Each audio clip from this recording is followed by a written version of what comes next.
અમદાવાદ ખાતે વિચરતી વિમુક્ત જાતિઓના વિદ્યાર્થીઓને મળતી સ્કોલરશીપ બંધ થતા વિરોધ થયો।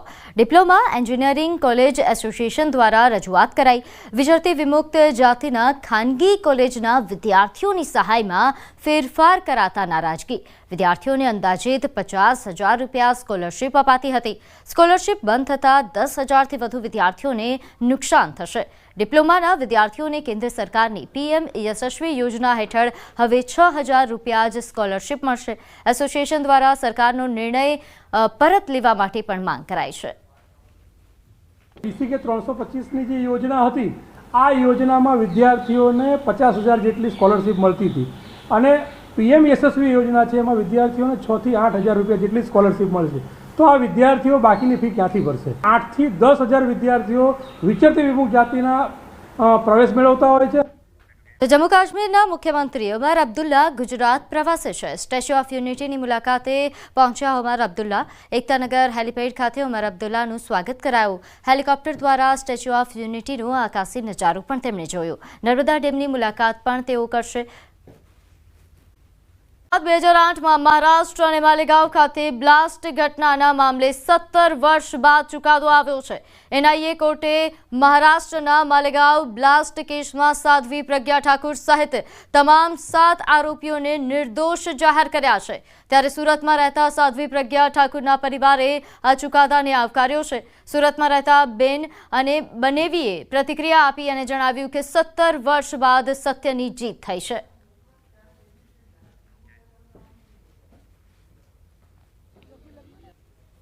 મહારાષ્ટ્રના માલેગાંવ ખાતે 2008માં થયેલા બ્લાસ્ટમાં હિન્દુ આતંકવાદ તરીકે સાધ્વી પ્રજ્ઞાનું નામ આવ્યું હતું અને તે તમામ લોકો વિરુદ્ધ કેસ ચાલતો હતો અને આજે આ કેસમાં તમામ લોકોનો નિર્દોષ કોર્ટે જાહેર કર્યા છે। ત્યારે તેમના મોટા ભાઈ પરિવાર આપણી સાથે સુરતમાં હાજર છે। આપણે સીધા વાત કરીએ, શું કેવું છે भाई साहब? सबसे पहले आपका नाम? भगवान झा। क्या कहे कि पूरा मामले को लेकर 2008 से जो आरोप लगे थे? देखिए, आरोप तो कांग्रेस पार्टी अपनी सरकार बचाने के लिए पूरी छटपटा करके यह आरोप लगाई थी और भगवा आतंकवाद, हिंदू आतंकवाद की थियरी बनाई थी। उसके अंतर्गत इन लोगों ने इतना इस तरह गिरा हुआ स्तर, राजनीतिक का जो सबसे गिरा हुआ स्तर होना चाहिए वह गिरा हुआ स्तर बताया। हमारे देश के मान बिंदु के रूप में सन्यासी होते हैं। हमारे देश की सुरक्षा के लिए हमारे देश का सर्वोच्च नागरिक सेना होते हैं। तो और जो समाज में कार्य करने वाले ऐसे प्रचारक लोग होते हैं, इन सब को अपमानित करके समाज में एक विशेष भ्रम फैलाने का कार्य उस समय की कांग्रेस सरकार ने किया था। शारीरिक तौर से पूरा तोड़ दिया उन्हें, पर उनके मन को, उनके बिल पावर को कोई नहीं तोड़ पाया। वो एक सन्यासी, और सन्यासी के साथ वो एक हिंदू, वो कभी टूट नहीं सकते, वो कभी कुछ गलत नहीं कर सकते। इस तरह से ये आज साबित भी कर दिया। जुडिशली ने भी, हमारी जुडिशली ने भी, जजमेंट ने भी साबित कर दिया। 70 વર્ષનો સંઘર્ષ છે। ભગવાન રામે બી 14 વર્ષનો વનવાસ કાપ્યો હતો, ત્યારે સાધ્વી પ્રજ્ઞાએ 17 વર્ષનો વનવાસ કાપ્યા બાદ આજે નિર્દોષ જાહેર થતા પરિવારની આંખોમાં ખુશીના આંસુ જોવા મળી રહ્યા છે। કેમેરામેન જીગર ગુગલ સાથે કીર્તેશ પટેલ, ન્યૂઝ। ચોટીલાથી આંગણવાડીનો સરકારી જથ્થો ઝડપાયો। સરકારી જથ્થો સગે વગે કરવાનો પર્દાફાશ થયો છે। રહેણાંક મકાનમાં ચેકિંગ દરમિયાન આ જથ્થો મળી આવ્યો હતો। 2 શખ્સો જથ્થો સગે વગે કરતા ઝડપાયા। બાળ શક્તિનો જથ્થો સગે વગે કરવાનું આ મોટું કૌભાંડ સામે આવ્યું। સરકારી જથ્થાનો સંગ્રહ કરી વેચાણ કરાતા હોવાનું પણ ખુલ્યું છે। અમદાવાદમાં આરટીમાં ખોટા એડમિશનના મુદ્દે ખોટા એડમિશન મુદ્દે ડીઓની કાર્યવાહી સામે આવી। જેમસન જેનેસિસ સ્કૂલમાં આરટી એડમિશન રદ મર્યાદા કરતાં વધુ આવક છતાં એડમિશન લીધું। વાલીએ 6 લાખની આવક મર્યાદા બતાવી। વાલીનું 9 લાખનું આઈટી રિટર્ન પણ સામે આવ્યું। ત્યારે અમદાવાદની અન્ય સ્કૂલમાં પણ હવે તપાસ હાથ ધરાશે। એક જે વિદ્યાર્થીના વાલીની આવક 6 લાખથી વધુ હતું, તેમનો તાત્કાલિક પ્રવેશ રદ કરવામાં આવેલો છે અને તેમની સામે પોલીસ કાર્યવાહી કરવા માટે સૂચના શાળાને પણ આપી દીધી છે। આ સિવાય પણ કેટલીક શાળાઓ અમદાવાદ શહેરમાં એવી છે કે જેમાં આ પ્રકારના વિદ્યાર્થીઓના વાલીઓની આવક જે છે એ 6 લાખથી વધુ હોય એવું જાણવા મળ્યું છે. જતા જતા જુલાઈમાં મેઘરાજાએ જમાવટ કરી. જો કે હવે ઓગસ્ટમાં મેઘરાજાનો મૂડ કેવો રહેશે તેના પર સૌ કોઈની નજર છે. હવામાન નિષ્ણાંતોના મતે ઓગસ્ટમાં કેટલોક સમય વરાપનો રહેશે.